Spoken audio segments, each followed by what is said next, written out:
Yes, ladies and gentlemen, another edition of Student Body Right. I'm your ugly ass host. Week 2 of the college football season is in the books. It's actually week 3, as they call week 1 week 0, which is asinine and stupid. Don't get me started.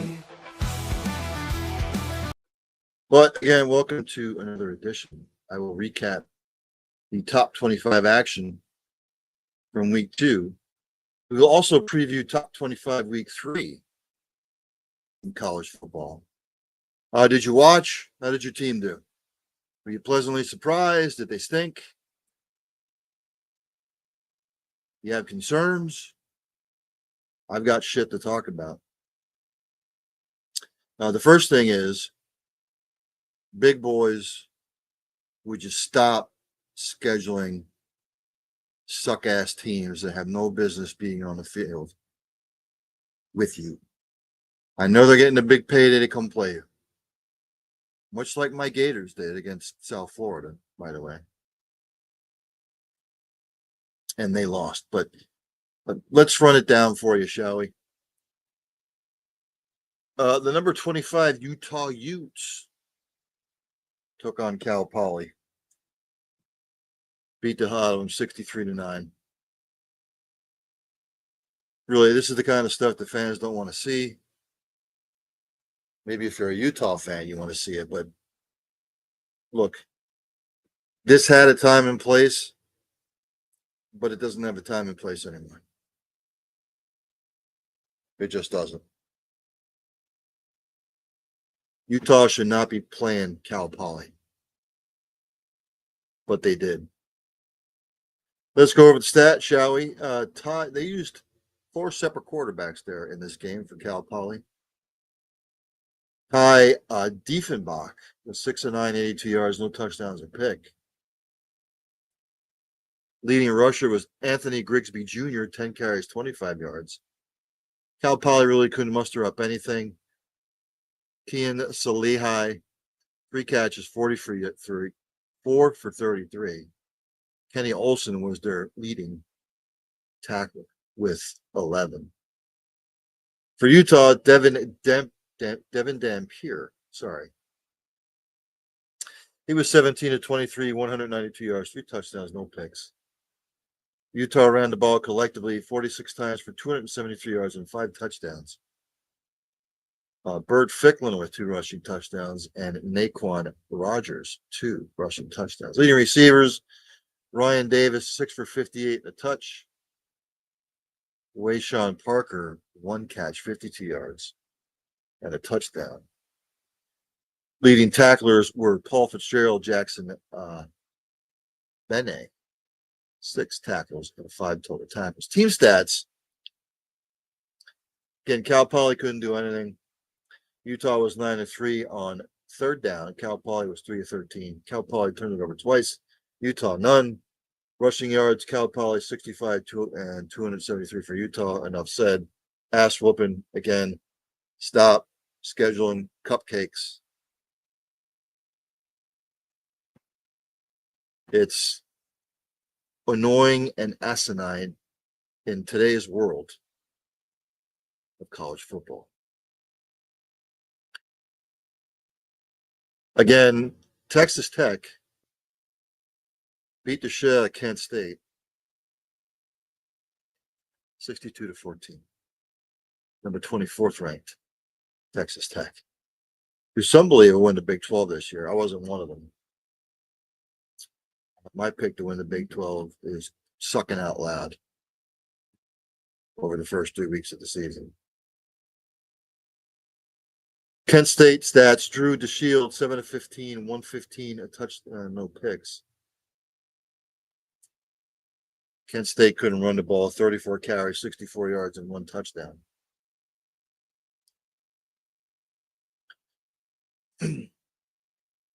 Leading receiver for the Flashes, Ardell Banks, 2 catches, 49 yards. Leading tacklers were Syed Abuhamende, 7 total tackles. Nylan Brown and Joel Portaba, each 7 total tackles. For Texas Tech, Bayron Morton was 18 to 26, 258 yards, 3 touchdowns, no picks. Texas Tech rusher, the leader, Adam Hill, with 16 carries, 127 yards rushing. Leading receiver was Coy Eakin, 3 catches, 59 yards, and a touch. Although Reggie Virgil, 5 catches, 50 yards, and 2 touchdowns. Leading tackler was Ben Roberts with 6. We go to the team stats. Let me just pull my Verizon pad over here. Kent was 2 of 14 on third down. Texas Tech 6 of 13. Total yards, ladies and gentlemen. Texas Tech 601. Kent State 165. Again, scheduling cupcakes does you no good. Now, maybe Kent State had a great payday. Great for their program. So do Kent State any good either, just to get their ass kicked for a payday? I don't understand it. I don't get it. How are you supposed to get better by getting your ass kicked like that? And if the money speaks, whatever. Here, number 23 Indiana beat the shit out of Kennesaw State 56-9.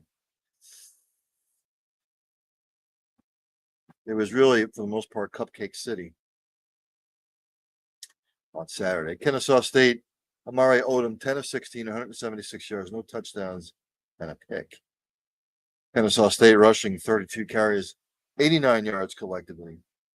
Leading receiver for Kennesaw State was Lyndon Rivera, 2 catches, 72 yards. Leading tacklers Caleb Offord and Milan Jones with 7 total tackles apiece. For Indiana, Fernando Mendoza was 18 to 25, 245 yards, 4 touchdowns, no picks.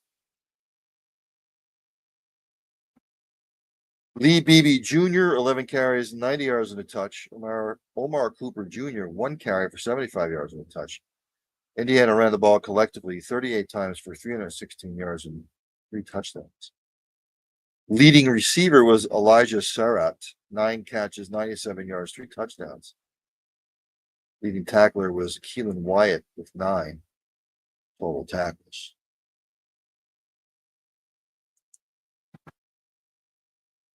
Oh, there was something breaking as I was signing off on Early Inning Sports Buffet with the Ginch. The Philadelphia Eagles have traded with the Jacksonville Jaguars. Jags sent Tank Bigsby to the Eagles in exchange for, I believe I saw a 2026 and a 2027 pick. Future picks. That's what I thought I saw anyway. Leading tackler, like I said, for Indiana was Keelan Wyatt. 9 total tackles. Team stats. Cupcake City. Kennesaw State went for it on third down 13 times, converted twice. Total yards, Indiana 596. Kennesaw State 271. Ass whooping. Makes no sense to me. None.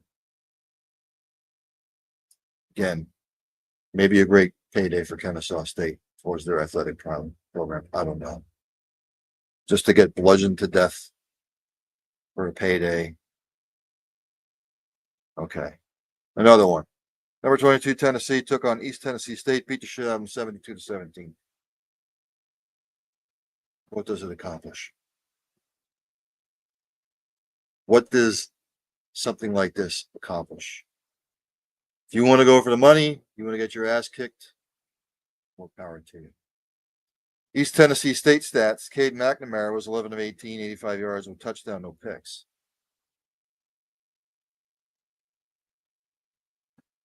Rushing the ball, collectively 28 carries for 49 yards. Leading receiver for East Tennessee was Cole Keller, 3 catches, 47 yards. Leading tacklers were Dre Delanois and Teddy Wilson with 8 total tackles apiece. For Tennessee, Joey Aguilar and Jake Merklinger, each with 2 touchdown passes. Aguilar was 23 of 31, 288 yards, 2 touchdowns, no picks. Leading rusher was Star Thomas, 12 for 69 and 3 rushing touchdowns. Leading receivers were Chris Brezel II, 9 for 125 and 2 touchdowns. Mike Matthews, 6 for 111 and a tutty. Leading tackler Arian Carter and Bryson East, 4 total tackles apiece. We go to the team stats. East Tennessee was 2 of 15 on third down. Tennessee was 10 of 14. Total yards, ladies and gentlemen. Tennessee 734. 67. Again, what does this accomplish? If you're scoring 72 points against, I don't know, Georgia, it's a different story.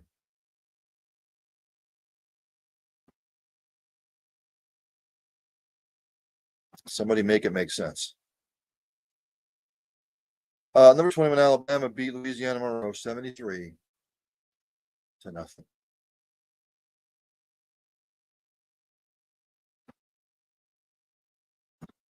Louisiana Monroe stats. Aiden Armenta, 8 of 14, 28 yards, no touchdowns, and a pick. Collectively, 32 carries for 93 yards for Monroe. Alabama, they used 3 separate quarterbacks: Ty Simpson, Austin Mack, Keelan Russell. 7 passing touchdowns between the 3 of them. No interceptions.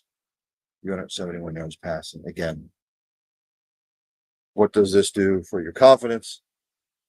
Hey, we beat the shit out of Louisiana Monroe.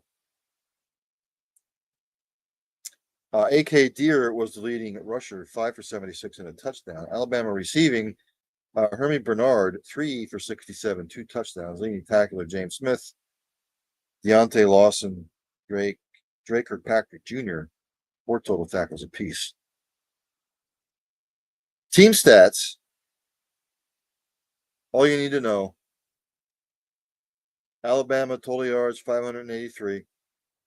Louisiana Monroe 148. No turnovers for Alabama. Louisiana Monroe turned it over 3 times. Again, ass whooping of immense proportions. Again, Louisiana Monroe wants the payday and they want to get their ass kicked. Whatever. I just don't see what it does, what the benefit is of having to go to Alabama just to get your ass kicked for what, $1.5 million towards your program?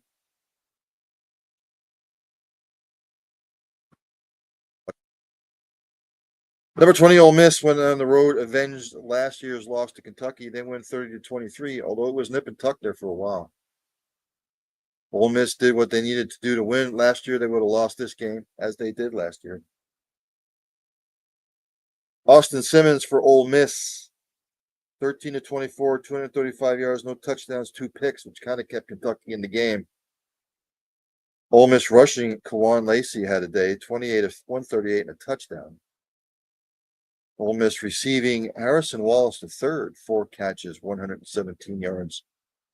Leading tacklers for Ole Miss, Xavier Harris, TJ Dottery, and Jaden Yates, 6 total tackles apiece.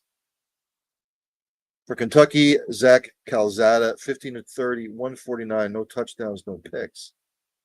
Seth McGowan had a good day rushing the football, 15-93 and 2 touchdowns. Jamori Macklin at 2 catches, 56 yards, was their leading receiver. Kentucky defense, Alex Safari Jr. and Ty Bryant with 10 total tackles apiece. We go to the team stats, ladies and gentlemen. Ole Miss turned it over twice, Kentucky none, which kind of kept Ole Miss into the game. And it was actually kind of even. But the thing that sort of killed Kentucky, they just couldn't really make the big play. I mean, Ole Miss was 3 of 13 on third down. Kentucky was 5 of 6, 5 of 16. And again, it was a close game throughout. Ole Miss seems to sort of play down to the competition. But Kentucky has them in what they've been the last couple of years. Ole Miss with a big SEC victory on the road. This is what I want to see. This is what I want to see. Ole Miss, Kentucky. Out of conference, I want to see, like, I don't know, let's say Alabama playing Michigan. I want to see Indiana not play Kennesaw State and beat the shit out of them. How about Indiana goes out and plays, I don't know, Utah? Number 19, Texas A&M beat Utah State 44-22. See, something like this. Texas A&M, Utah State hasn't been what they've been. But at least it wasn't 73-0. Texas A&M comes away with the win 44-22. Utah. Bryson Barnes was 15 of 30, 169, 2 touchdowns, no picks. Utah State rushing Miles Davis, 10 for 50. Utah State receiving, the leader was Brady Boyd at 6 catches, 87 yards. And Utah State defensively, leading tackler was Brevin Hamblin with 8 total tackles. A lot of you, I know, will be probably switching over to watch the Minnesota-Chicago game. I'm waiting for it to come on myself. Again, I took Minnesota to win the game against Chicago. Don't trust Caleb Williams. Texas A&M stats. Marcel Reed, 19 of 28, 223 touchdowns, no picks.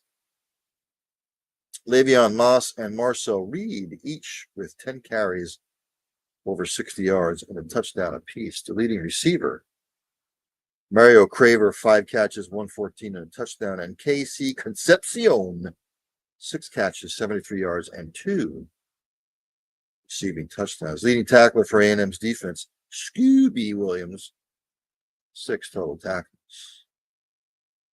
We go to the team stat, shall we? Texas A&M controlled the ball, basically running the football with almost 35 minutes of clock time. Rushing yardage, Texas A&M 235, Utah State 78. Utah State was 2 of 14 on third down. A&M 5 of 13. Hence the ball control. They walk away with a 44-22 W.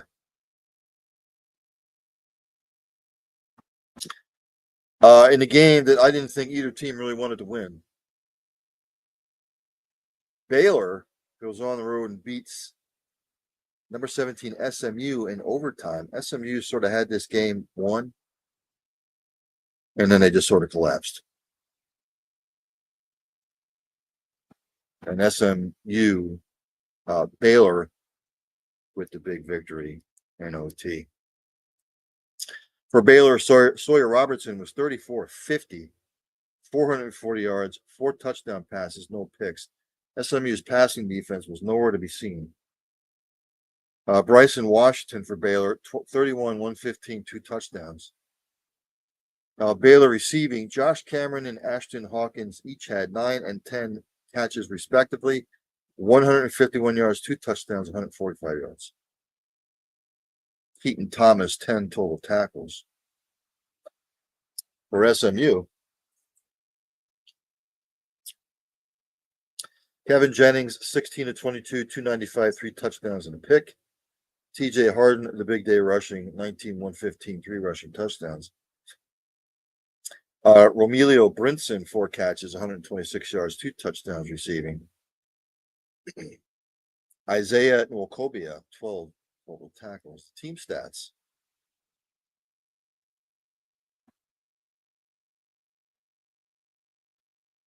Really, it was, Baylor had 601 yards of total offense, SMU 458. Baylor turned it over twice, SMU once. The thing that sort of killed SMU was they were 5 of 13 on third down, and Baylor was 8 of 18. And Baylor just made one more play than SMU did. A big win for Baylor to get them off to Schneid. we'll see how SMU responds. And that's a demoralizing win, potentially. Battle for the Cyhawk Trophy, ladies and gentlemen. Number 16, Iowa State. Again, over Iowa. Third time in 4 years, I believe. Iowa passing Mark Gronowski. 13-24, only 83 yards, no touchdowns, no picks. Again, Iowa, just the last 5 years, passing the ball with no quarterback. It's just been their Achilles heel, unfortunately. Always had the defense to compete. Just when you can't move the ball and you can't score them more than 20 points a game with the defense they have, you're not going to win a lot of games. So Jazian Patterson, 11 carries, 60 yards, was their leading rusher. Jacob Gill, 5 catches, 52 yards. Jaden Harrell, 9 total tackles for Iowa. Iowa State, Rocco Beck did his thing, 18-27, 134 yards, touchdown, no picks. Abu Sama III, 12 carries for 47 yards. Leading receiver for Iowa State was Brett Eskildson, 2 catches, 39 yards. Marcus Neal Jr., 9 total tackles. Look, this game could have gone either way. Normally does.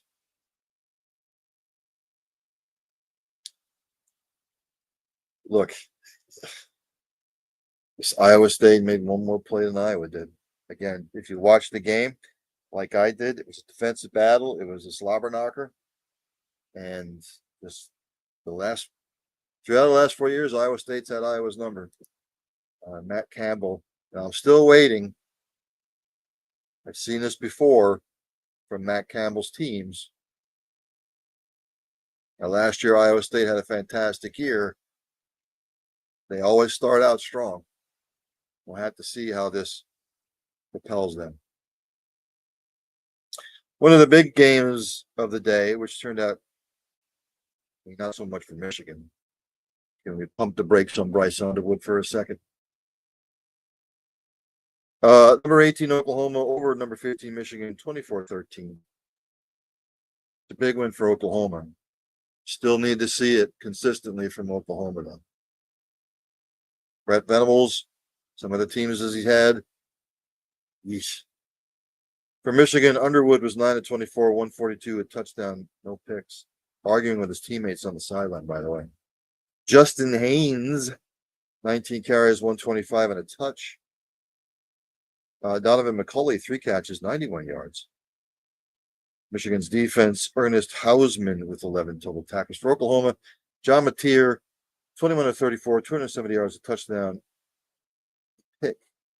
He was the leading rusher. That needs to change. 19 carries, 74 yards, 2 touchdowns rushing. Deion Burks, leading receiver for Oklahoma, 7 for 101 and a touchdown. Owen Heineke, 7 total tackles for the Sooners. Oklahoma turned it over twice, which sort of kept Michigan into the game, to be honest with you. Really, the passing game for Oklahoma came up big, and the fact that, look, Oklahoma turned it over twice, Michigan none. But Michigan was 3 of 14 on third down. Oklahoma was 9 of 17. So even though Oklahoma had 2 turnovers, Michigan really couldn't do shit with it. So big win for Oklahoma. I am trying to see. Give me just a second.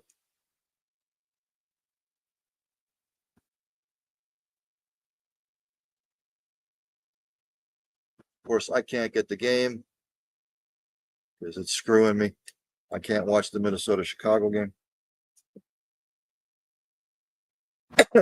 Again, here's another cupcake city. Number 14, Florida State beat East Texas A&M. I didn't even know there was an East Texas A&M. 77-3. You know what? I'm not going to go over stats because I just think it's asinine and atrocious that the big boys continue to schedule cupcakes. So I'm not going to do it. It's not worth it. My Gators, 12th ranked at the time, 13th ranked. South Florida goes into Gainesville and beats them. Billy Napier, I don't even know what they're waiting for. It's just a horrible loss for Florida. Really is horrible. With the schedule they have coming up, they're lucky if they go 4-8. It was just a pathetic performance. Give all the credit to South Florida. Had the energy, had the belief. Florida was just playing not to lose. They lost. For South Florida, Byron Brown, 23 of 36, 263 yards, a touchdown, no interceptions. He also was the leading rusher, 17 for 66. Deshaun Singleton, 2 catches, 75 yards and a touchdown. Leading tackler for South Florida was Mark Harris, 10 total tackles. For Florida, DJ Lagway had moments. He was 23 of 33, 222, a touchdown and a pick. Jaden Baugh, good to see him running the football, 18 carries, 93 yards. Eugene Wilson, 7 catches, 60 yards and a touchdown for the Gators. Jaden Robinson, 9 total tackles for the Gators. South Florida took care of the football. Florida turned it over once. Really, Florida was 4 of 12 on third down. South Florida, 6 of 16. South Florida outgained the Gators. Gators actually controlled the clock. But when you can't move the ball and you can't convert on third down. And of course, there was the spitting. That seems to be the new thing. Is to just spit on somebody. Shit's going bad, just spit on. Find somebody and just spit on them. Because that's the mature thing to do. Like, what are you thinking? Cameras are on you. Cameras are going to pick everything up. Period. Televised broadcast, cameras everywhere. They're going to pick it up. But that's the new thing. Shit's going bad. You don't like it. Shouldn't be spitting on a man or a woman or a child, period.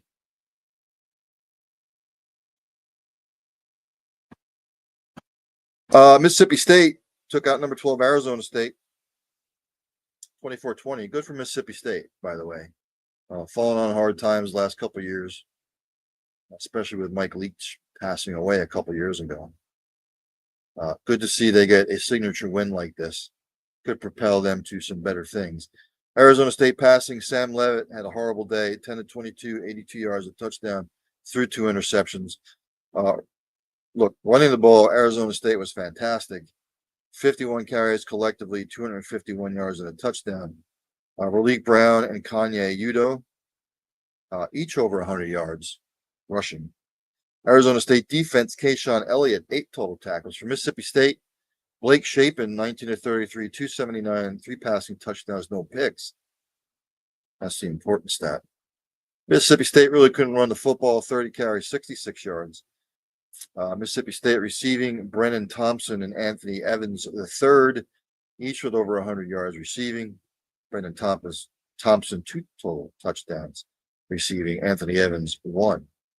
Nick Mitchell, Jerron Manning, 9 total tackles apiece. Team stats, Arizona State was horrible on third down, 3 of 14. Mississippi State was 6 of 14. But again, Arizona State with the 2 turnovers, Mississippi State took care of the ball. Hence the victory. Arizona State actually held the ball for 37, almost 38 minutes. Mississippi State 22. But look, turn the ball over twice. Can't run it. You can't pick up third downs. It was a highly competitive game. And I enjoyed watching it. Some people don't like the low scoring games, but I do. Number 11, Illinois beat Duke 45-19. A lot of people picked Duke to win this game. I was not one of them. I thought it might be a little bit closer score than it was. But Illinois, again, in the Big Ten, picked Illinois to make the playoffs. Just watch out for this team. They're sneaky good. Sneaky good. Showed me a lot on the road. Illinois passing, Luke Altmaier was 22 of 31, 296 yards, 3 touchdowns, no picks. Caden Fagan, 17 carries, 48 yards, and a touchdown. Leading rusher. Hank Beatty, 8 receptions, 128 yards, was the leading receiver. Mike Scott, Matthew Bailey, Dylan Rosiek, 6 total tackles apiece on defense. For Duke, Darian Mensah, 23 of 34, 334, 2 touchdowns and a pick. Collectively, Duke ran the ball 24 times for 82 yards. Cooper Barkate, 4 catches, 88 yards, the leading receiver. Caleb Weaver, 9 total tackles for Duke. The team stats, Duke turned it over 5 times. Illinois, none. Need I say more on why Illinois won the game?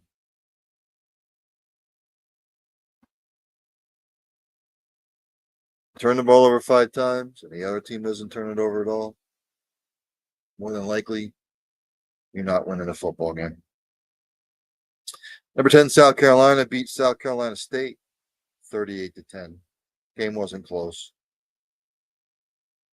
Again, a lot of people are saying watch out for South Carolina this year. South Carolina State passing, William Atkins IV, 10 of 14, 118, no touchdowns, no picks. Collectively, South Carolina couldn't win the football, 34-62. Jalen Johnson, the leading receiver, 5 catches, 67 yards receiving. Excuse me, Tyler Jones, 6 total tackles for South Carolina State. South Carolina, Lenora Sellers, pedestrian, 11 for 19, 128, a touchdown, but more importantly, no picks. South Carolina rushing the football 36 times for 125 yards collectively, excuse me.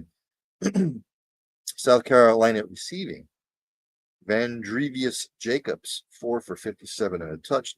DQ Smith, 6 total tackles.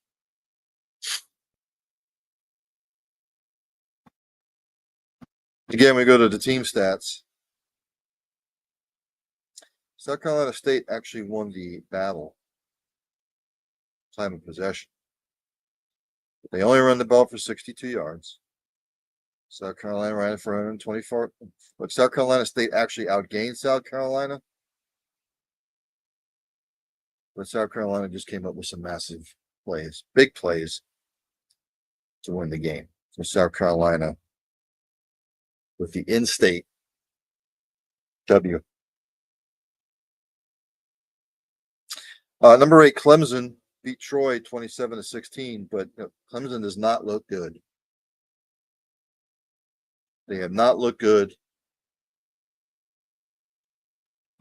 The first half against LSU, they look good. Since then, they haven't looked good. Now, in the second half against Troy, I don't know what was said at halftime, but the message was received. But they were up against it there for a while. I don't think Troy scored in the second half. This game was delayed by weather as well. Troy passing, Goose Crowder, 19 of 31, 223, a touchdown, 3 picks. That's what kind of like turned the tide. Tame Meadows, 16 carries, 76 yards rushing. Trey Taylor, 4 catches, 69 yards and a touch. Devin Lafayette, 7 total tackles for Troy. Clemson, K. Klubnik, 18 of 24, 196, 2 touchdowns, a pick. Adam Randall, 21 carries, 112 yards and a touchdown. Bryant Westcott Jr., have a day, 7 catches, 118, 2 touchdowns receiving. Wade Woodaz turning out to be a defensive stalwart, 11 total tackles for Clemson. We go to the stats. Turnover fest. Troy 3, Clemson 2. Clemson was only penalized 3 for 30. Troy 10 of 97. But again, Clemson had some big plays in the second half, and the defense took over. That's really why Clemson won the game. Whatever was said at the half, I think the message was clearly received. Number 7, Texas beat San Jose State 38-7. Look, stop talking about the Arch Manning and him wincing in pain. when he was throwing the ball in that one play. It looked to me like he wasn't once in pain. He let the ball go. He knew it wasn't going to be complete, and he was like, "Oh shit, I should have made a better pass." It was like, shoot, enough. San Jose State, Walter Egat, 21-42, 188, no touchdowns and a pick. Collectively, San Jose State, 29 carries, 84 yards, 85 yards. Kyrie Scholes, 8 catches, 73 yards receiving. Tanila Latu, the leading tackler, with 8. For Texas, Arch Manning was 19-30, 295, 4 touchdown passes, 1 pick.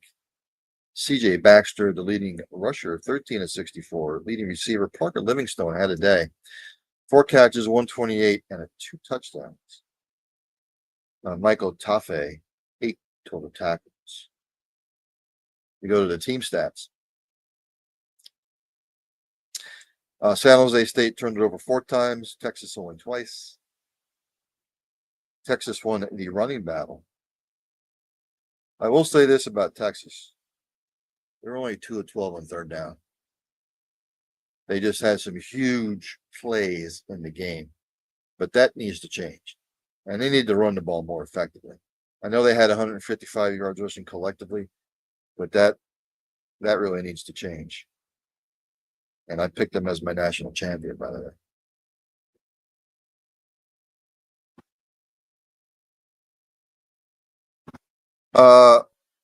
Number 6, Oregon took Oklahoma State behind the woodshed. Beat him 69-3. I don't think Mike Gundy is going to be the coach for Oklahoma State after this. He may not even make it through the season.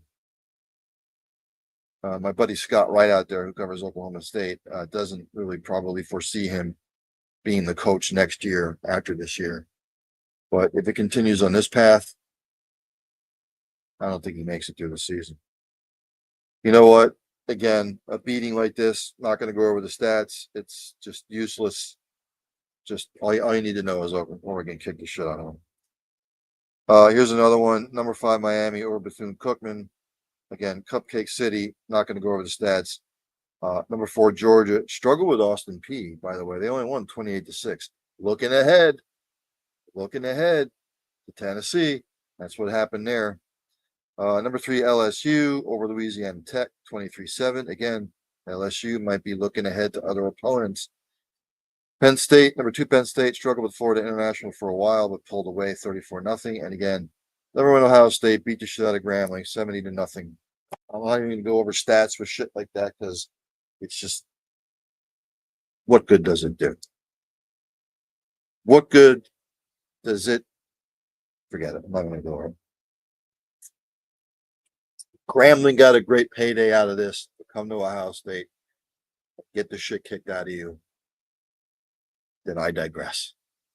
But that doesn't do your players or your program any good to get your ass kicked 70-0 for what, $1.5 million payday towards your athletic department. Is it worth it? I don't know. I have no idea. So, week 3 preview.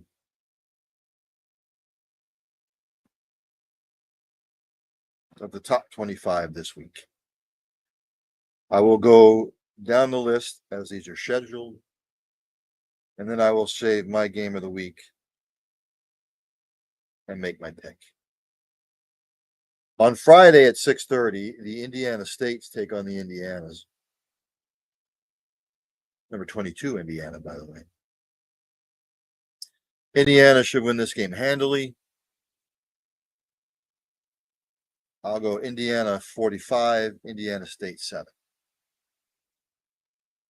Well, that's on the BTN network, by the way. At 12 p.m. on Fox. Number 4, Oregon travels to take on Northwestern. The spread's 27.5. I don't think Northwestern stands a chance in hell. I'll go Oregon 44, Northwestern 10. Number 12, Clemson takes on Georgia Tech at 12 p.m. this Saturday on ESPN. Clemson's favored by 9.5. Georgia Tech's looked good. Clemson has not. A lot of people are going to take Clemson just because I think it was a wake-up call this past Saturday. I'm sorry. Until I see it from Clemson, I'm taking Georgia Tech in the upset. Georgia Tech 28, Clemson 24. 12 p.m. on ESPN2 on Saturday. Number 13, Oklahoma travels to take on Temple's 2-0, ladies and gentlemen. The Fighting Owls. Spread's 24.5. I so want to take Temple plus the points. But Oklahoma showed me something last week. This is at Lincoln Financial Field. I think Temple puts up a fight for a while. I'm going to go Oklahoma 40, Temple 17. 12 p.m. on ABC, the Wisconsins travel down there to Tuscaloosa. Number 19, Alabama takes on Wisconsin. Alabama's favored by 20.5. Did we really learn anything by Alabama beating the shit out of Louisiana Monroe? No. Really don't know what we have in either team, but I think Wisconsin puts up a fight for a while, but I think Alabama wins. I'm going to go Alabama 40, Wisconsin 20.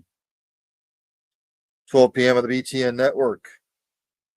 Central Michigan travels to take on number 23, Michigan. Michigan favored by 27.5. This is a get-right game for Michigan. I'm going to go Michigan 41, Central Michigan 10. 12:45 p.m. South Alabama travels to take on number 24, Auburn. Auburn favored by 24.5. I'm liking what I'm seeing out of Auburn. I don't know if they cover. I'm going to go Auburn 31, South Alabama 10. At 3:30 p.m. on FS1, Villanova travels to take on number 2, Penn State. My buddy Tom Fallon up there in the Lehigh Valley, Penn State grad, Penn State fan. He says Penn State's overrated. I think Penn State wins this game easily. Penn State 44, Villanova 10. 3:30 p.m. on Fox, Oregon State travels to take on number 21, Texas Tech. Texas Tech favored by 23.5. Oregon State falling on some hard times. I think this is a bludgeoning. I'm going to go Texas Tech 49, Oregon State 10. At 4 p.m., number 14, Iowa on ESPN2. Number 14, Iowa State takes on Arkansas State. Iowa State's favored by 20.5. Always worried about the letdown after coming off an emotional victory for the Cy-Hawk Trophy against Iowa. I think Matt Campbell has this team pointed in the right direction. Iowa State 42, Arkansas State 14. 4 p.m. on ESPN Plus and ASCC Network Plus. Louisiana takes on number 25, Missouri. Mizzou favored by 27.5. Mizzou 40, Louisiana 13. 4:15 p.m. on the SEC Network. We have number 7, Texas taking on UTEP. Texas is favored by 41.5. Don't know what to do. I think Texas wins the game. They'll probably cover. I'll go Texas 44, UTEP 3. A biggie, number 4:30 on the CW network. Number 18, South Florida on the road to take on number 5, Miami. Miami's favored by 18.5. Again, South Florida coming off an emotional game against Florida. Second straight road game.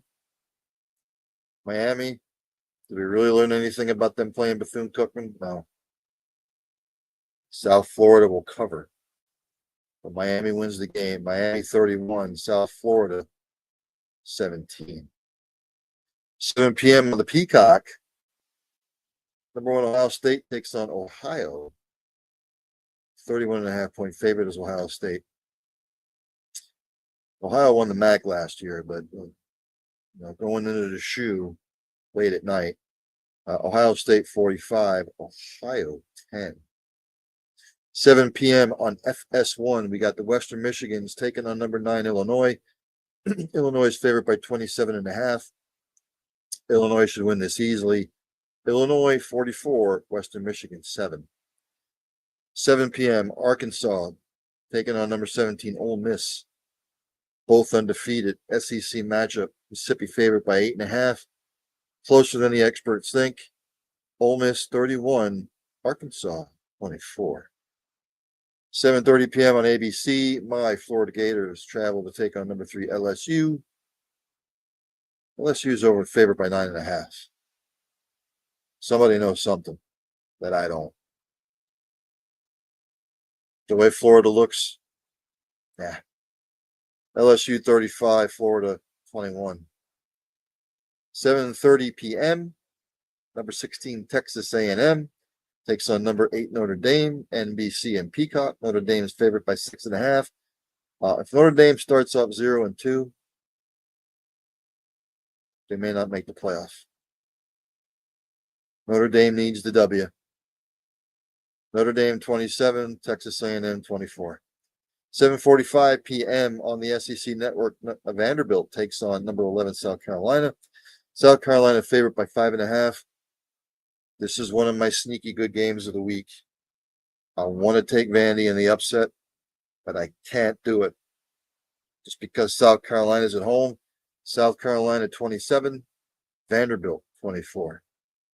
8 p.m. the CBS Sports Network, number 20 Utah taking on Wyoming. Wyoming undefeated. Utah undefeated at 2-0 apiece.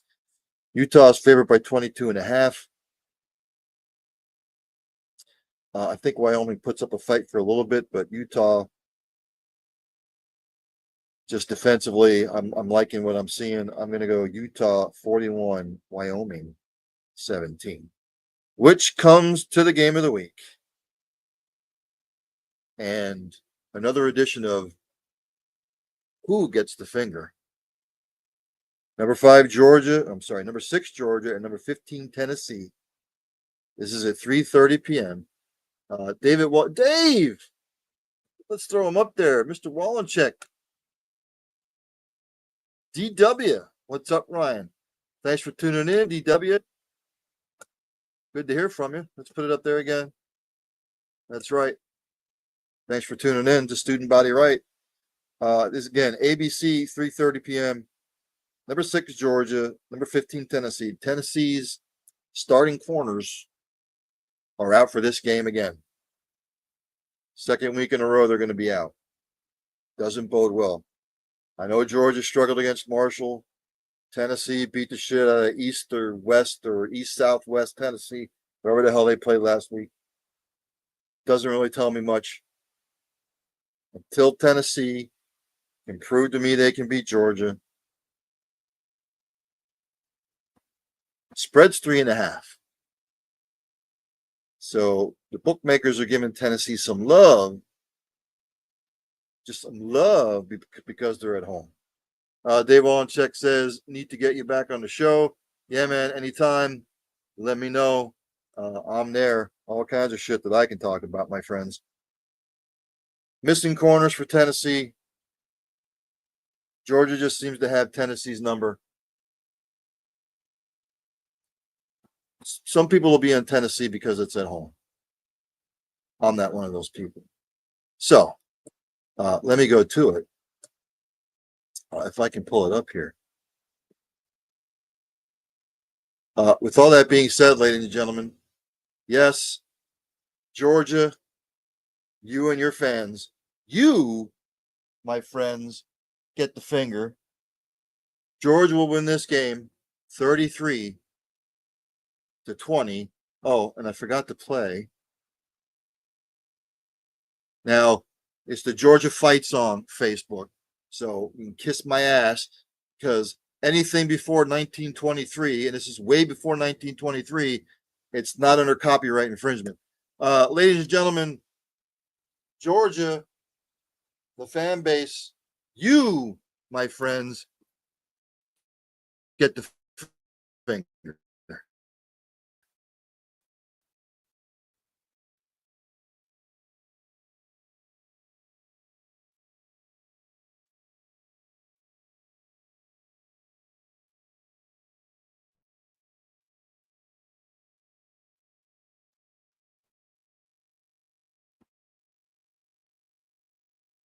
playing.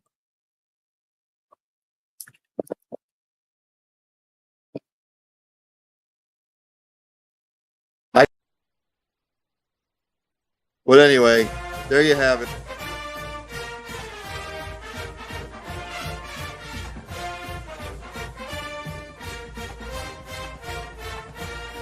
That's right, Georgia and your fans. You, my friends, get the finger this week.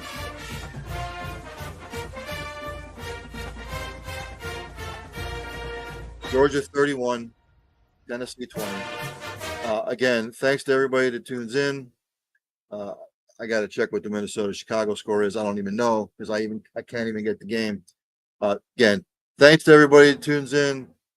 Thanks, Dave, for tuning in.